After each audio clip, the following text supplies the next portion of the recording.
আমি বেলাল এই সিন্ডিকেট বেলাল কমিটির সেক্রেটারি চাঁদাবাজ তাকে আমি বাঁচতে চাই। দেশ আবার স্বাধীন হয়েছে, আমি চাঁদা দিতে পারবো না। আওয়ামী লীগ নেতার চাঁদাবাজি থেকে রেহাই পেতে ভুক্তভোগীর আকুতি।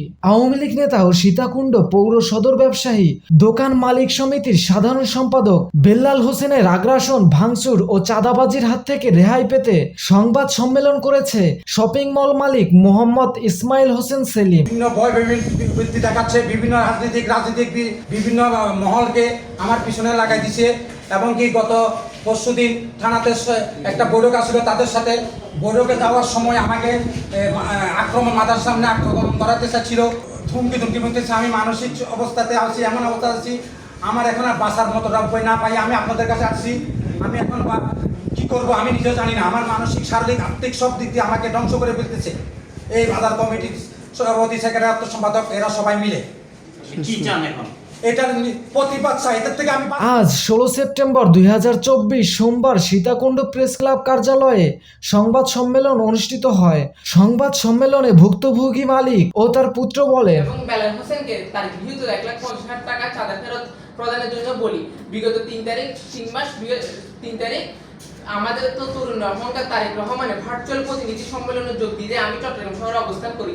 এই সুযোগে বেলাল হোসেন তার সন্ত্রাসী বাহিনী নিয়ে আমাদের মার্কেটে হামলা করে, মার্কেটে ভবনে বিভিন্ন ভাঙচুর করে এবং ভবনে শোয়ারের পানি পাইপ এবং ফিটিংস ভেঙে ফেলে। উক্ত সময় বেলাল হোসেন আমাকে খুঁজাখুঁজি করে এবং উচ্চস্বর আমাকে হত্যার হুমকি সহ যাবতীয় অসহ্য গালমন্দ করে চলে যায়। এক পর্যায়ে বাধ্য হয়ে আমি উক্ত ঘটনা লিখিতভাবে বিগত 5 তারিখ নভেম্বর 2024 তারিখ বাংলাদেশ সেনাবাহিনী সীতাকুণ্ড অঞ্চলের দায়িত্বপ্রাপ্ত কর্মকর্তা বরাবর অভিযোগপত্র প্রদান করি। প্রিয় সাংবাদিক মহল, আপনারা নিশ্চয়ই জানেন পিটি স্টোর বেলাল হোসেনের নৈরাজ্য, রাজনৈতিক দুর্ব্যবহার ও ব্যবসায়িক দোকান মালিক সমিতির পদে স্বেচ্ছাচারিতার বিষয়ে সম্পূর্ণ রাজনৈতিক বিবেচনা, সাধারণ সম্পাদক পদ ভাগিয়ে নিয়ে এই ব্যবসায়ী দোকান মালিক সমিতির সকল নিয়ম কানুনকে বুড়ো আঙুল দেখিয়ে মন গড়া ব্যবস্থা চালু করে। আপনারা জানেন এই বেলাল সরেচারে চিহ্নিত একজন দোষর গেল পাতানো ইউপি নির্বাচনে সে চেয়ারম্যান প্রার্থী হতে চেয়েছিল। সে উপজেলা আওয়ামী লীগের উপজেলা কমিটির সদস্য বটে। রাত 9টার পর সকল মালবাহী ট্রাক কন্টেইনার বাজার প্রবেশের অনুমতি থাকলেও বেলাল হোসেন নীতি ক্ষমতা অপব্যবহার করে যখন তখন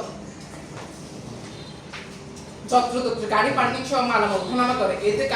এতে করে বাজারে যানজট সৃষ্টির ফলে জনদুর্ভোগ চরমে পৌঁছেছে। এইসব নিয়ে কোনো ব্যবসায়ী কথা বলতে তাদেরকে শারীরিকভাবে লাঞ্ছিত করে। প্রিয় সাংবাদিক ভাইয়েরা, আমাদের সাথে চলমান অন্যায় নিয়ে সংবাদ প্রচার করতে গেলে বেলাল হোসেন আমাদের সাংবাদিক ভাইয়েদের ক্রোধের শিকার হন, সাংবাদিক ভাইয়েরও ক্রোধের শিকার হন। আমি তার এই স্বৈরাচার মনোভাব এবং তার প্রতি তীব্র নিন্দা ও খুব প্রকাশ করছি। তিনি আমার নিকট হতে গৃহীত চাঁদা টাকা ফেরত দেওয়া সেটিকে ও চাঁদাবাজি বলে ভুল ব্যাখ্যা দিয়ে আপনাদেরকেও জনগণকে বিভ্রান্ত করতে চাচ্ছেন। পরিশেষে আমার ও পরিবারের সাথে সংগঠিত অন্যায় বিচারে দায়িত্ব আপনাদের মাধ্যমে দেশের ও প্রশাসনিক জনগণের হাতে ন্যস্ত করছি। আপনাদের প্রকৃত সত্য তুলে ধরার আহ্বান করছি। ধন্যবাদ। মোহাম্মদ ইসমাইল হোসেন, আমাদের shopping complex. Mohammad Joynal Abedin, Sitakunda. Bangladesh news today.